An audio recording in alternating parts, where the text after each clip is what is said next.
ang matinding pasanin at kalbaryo na dinaranas ni Ivy. Simula lang pala ng mga matinding pagsubok niya sa kamay ng kinakasamang si Roy. Roy?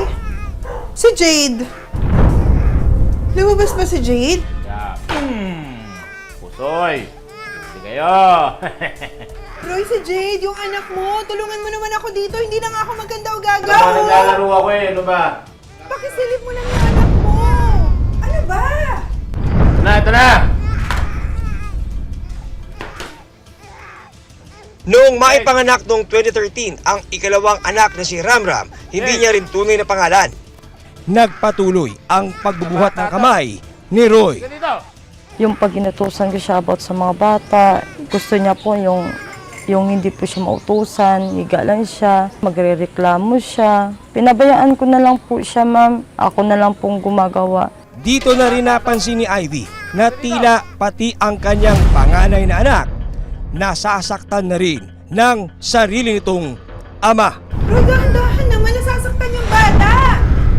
Ano ba gusto mo ah? Pinapatulong mo ako tapos nagre-reklamo ka!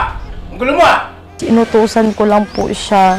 Kasi yung time na yun, nagpadede ako ng anak niya kasi umiiyak. Kasi nagkasakit po yung anak namin nung time na yun, si Yuri. Inutusan ko lang po siya, nagalit siya sa akin at sinuntok niya lang po ako.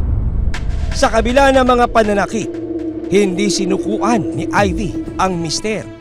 Kasi iniisip ko po yung mga anak ko, ma'am, ina. Ayaw ko po talaga mawalan ng tatay yung mga anak ko. Martir na ako sa martir. Tanga na ako sa tanga nung time na yun. Taong 2014 sa ikatlong pagbubuntis ni Ivy. Tagay mo na! Lah, dumarating yung sundo mo. Umasa si Ivy na magtitino na si Roy. Pero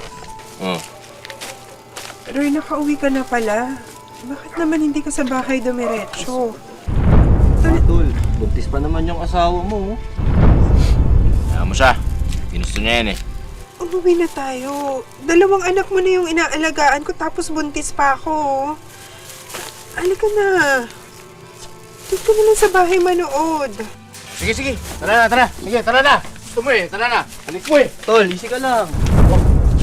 Tinrato ko parang bata eh. Bakit ba? kahit sa harap ng mga kaibigan o kasamahan sa trabaho, nagagawa na niyang saktan si Ivy. Dito ha.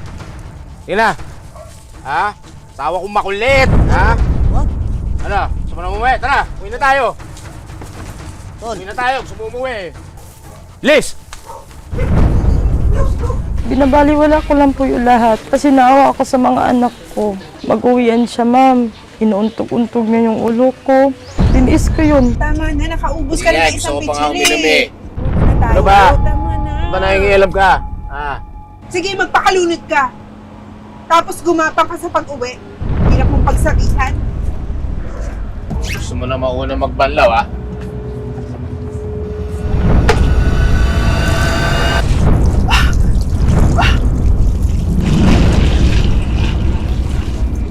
Makakalaya pa kaya si Ivy sa paghihirap na dinaranas sa kamay ng kinakasama?